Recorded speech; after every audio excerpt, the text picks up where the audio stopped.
Welcome to Policy on Demand. I'm Rohit Kumar. This was Congress's first week back after the August recess, and I got to tell you, having done 15 of these, that first week back, you're like trying to find the bathrooms again. It has been a while since they've been back.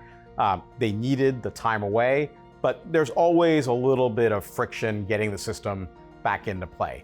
They launched both chambers back into things. None of it really tax. A lot of, in the Senate in particular, nominations, appropriations are going to be kind of the object of a lot of attention for the month of September, with the fiscal year ending at the end of the month. And Senate Democrats in particular facing this question of, do we filibuster a government funding bill, or do we play ball? Can we get something for it? How long are we going to go for on the CR? That really is what the focus of this week has been, and it's probably going to be the focus for the weeks ahead until we get to that government funding deadline.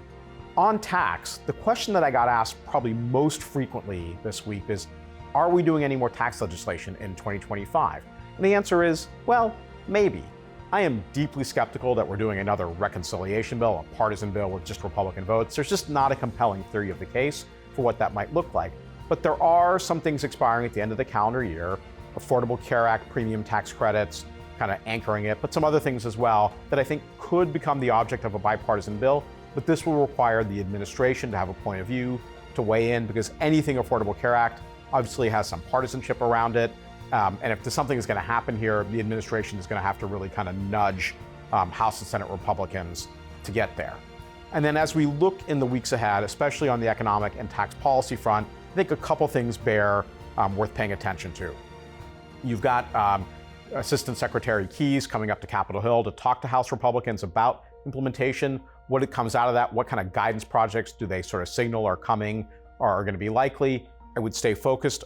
Does more noise get raised on the Affordable Care Act premium tax credits? There was a bipartisan bill introduced this week. Does that pick up some steam? Do we sense that there's actually going to be tax legislation at the end of the year? And might that wander outside of health policy? And then last but not least, focus on nominations, focus on government funding. Those tend to be pretty partisan things at the moment. And that partisanship, although outside of tax, could infect the ability of Congress to do something bipartisan at the end of the year. So those are kind of the things that I think I'd be looking out for, certainly I'm going to be paying attention to in the weeks ahead. So look, that's it for this week. Stay tuned for more on Policy on Demand, and have a good weekend.